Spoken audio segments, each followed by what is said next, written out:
Hi there guys, so I was going through and researching a family tree for one of my work colleagues, who I will lovingly call Fence Post for the purposes of this video, due to the fact that even if I was okay with saying their name, you will instantly hear anything else apart from the real thing. So we're going through it, and I find that some of their family from way back come from a tiny Suffolk village. Instantly the funniest thing in my brain, and I sit and I read, I share with them the find. While I'm doing it, I'm thinking, hey, I've never heard of this place, so I should totally make a video about this later. And here we are, a few months after the discovery, and I'm going to make a video about the tiny village of Woolpit in Suffolk. Woolpit is a village in the English county of Suffolk, midway between the towns of Bury St Edmunds and Stowmarket. The village's name, first recorded in the 10th century as Woolpit, and later of Wolfpetter, derives from the Old English wolf pit, meaning pit for trapping wolves.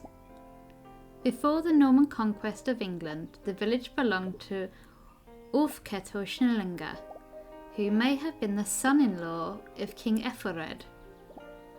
Between 1174 and 1180, Walter de Cantance, a confidant of King Henry II, was appointed to Woolpit. After his death or retirement, it was then granted to the monks of Bury St Edmunds Abbey. From the 17th century, the area became an important manufacturing centre for Suffolk white bricks, but today only the pits remain. The clay once fired were equal in beauty to stone. In 1818, it was remarked that most of the mansions in Suffolk were built from these bricks. The first record of a brick kiln appears in the manorial extant of 1574, when two separate people lived or farmed by Lebreckiel, and clay pits were mentioned as well. By the 18th century, the brickworks were an important part of the village, and free working pits continued to provide employment throughout the 19th century. They changed hands several times, eventually being purchased by the London Brick Company.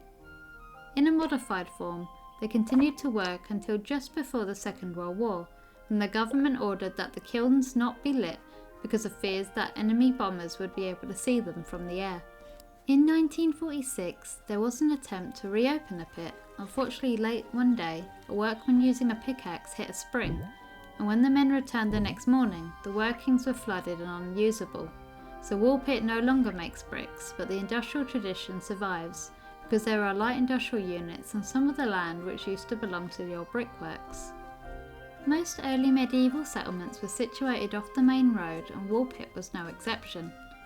The original road from Bury St Edmunds to Ipswich can still be seen just over the northern parish boundary, running alongside the A14. In the 13th century, Woolpit was granted licences for a weekly market and 2 annual fairs. It is thought that this prompted the inhabitants to divert the main road through the village in order to encourage more business. Partly because of its central position in Suffolk, the village soon built up a good commercial reputation on account of its markets and fairs. It was also a popular place for a pilgrimage throughout medieval times, because many people came to pray at the shrine of Our Lady of Woolpit. This was a famous statue, which was almost certainly housed in the church in the area that is now the vestry. Throughout the Middle Ages, requests of land, money, jewellery, clothes and other items were left to Our Lady of Woolpit.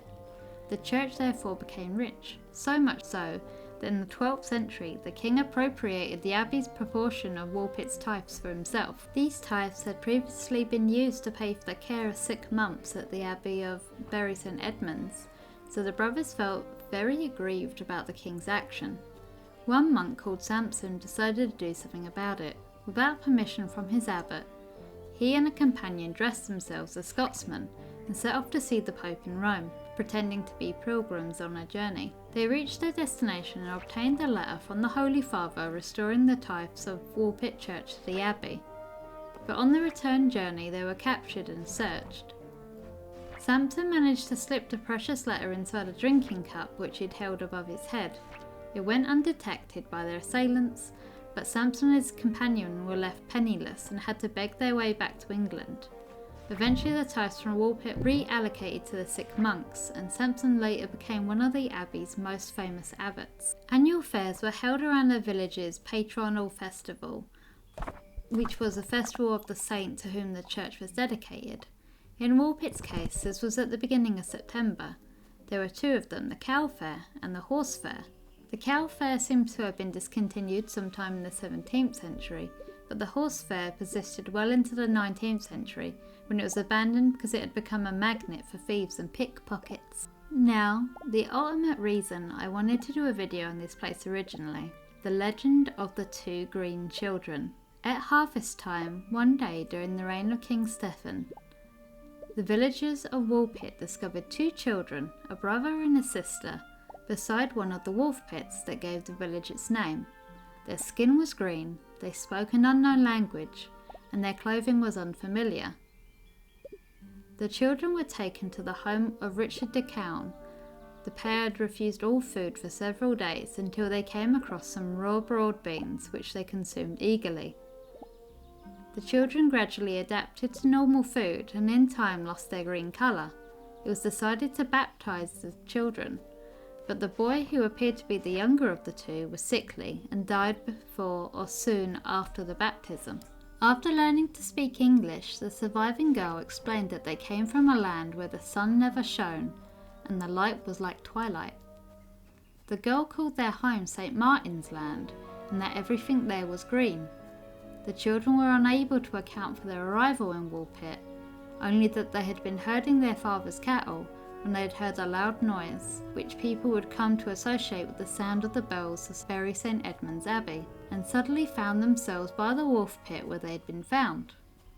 They had become lost when they followed the cattle into a cave, and upon being guided by the sound of bells, eventually emerged into our land. The girl was employed for many years as a servant in Richard de Cown's household, which was considered to be very wanton and impudent. She eventually married a man from King's Lynn, about 40 miles from Woolpit. Based on his research into Richard de Cown's family history, the astronomer and writer Duncan Lunnan has concluded that the girl was given the name Agnes and that she married a royal official named Richard Barr. A modern version of the tale links the green children with the babes in the wood. Although there are differing stories, a common motif is that they are left or taken to die in the woods, often identified as Wayland Wood or Thetford Forest, after being poisoned with arsenic by their uncle. The arsenical poisoning resulted in their coloration. They became further linked with the Woolpit children after escaping the woods, but falling into the pits before their ultimate discovery. This version of the story was known to local author and folk singer Bob Roberts, who says in his 1978 book A Slice of Suffolk, "I was told that there are still people in Woolpit who are descended from the Green Children, but nobody would tell me who they were." In 1998, writer Paul Harris argued for a down-to-earth explanation of the Green Children in the context of 12th century history. He identifies them as the children of Flemish immigrants who arrived in eastern England during the early 12th century and were later persecuted after Henry II became king in 1154. He proposes that the children's homeland of St. Martin's Land was the village of Farnham St. Martin, just north of Bury St. Edmunds, and suggests that their parents were Flemish cloth workers settled there. Furthermore, in 1173, Farnham was the site of the Battle of Farnham, during the civil war between King Henry II and his son, the young King Henry. Rebel forces led by Robert de Beaumont, 3rd Earl of Leicester, together with a large number of Flemish mercenaries, had landed in Suffolk, but were defeated by royal forces on the banks of the River Lark. The Flemish mercenaries were slaughtered, and Harris suggests that there might have been violence against peaceful Flemish settlers in the area. The children may have fled and ultimately wandered to Woolpit, disorientated, bewildered, speaking no English and dressed in unfamiliar Flemish clothes. The children would have presented a very strange spectacle to the Woolpit villagers. Harris believed that the children's colour could be explained by hyperchromatic anemia, also known as chlorosis or green sickness, the result of dietary deficiency. At the end of the day, it is all still speculation, as we don't have any more records on the Green Children apart from what I have just told you. I just thought it was a really interesting story that I came across while doing my hobby as a genealogist, so I thought I'd share it with the rest of you. Please don't forget to like, share and subscribe if you like the video, and I'll join you in the next one. Bye guys, and have a lovely Christmas and happy holidays.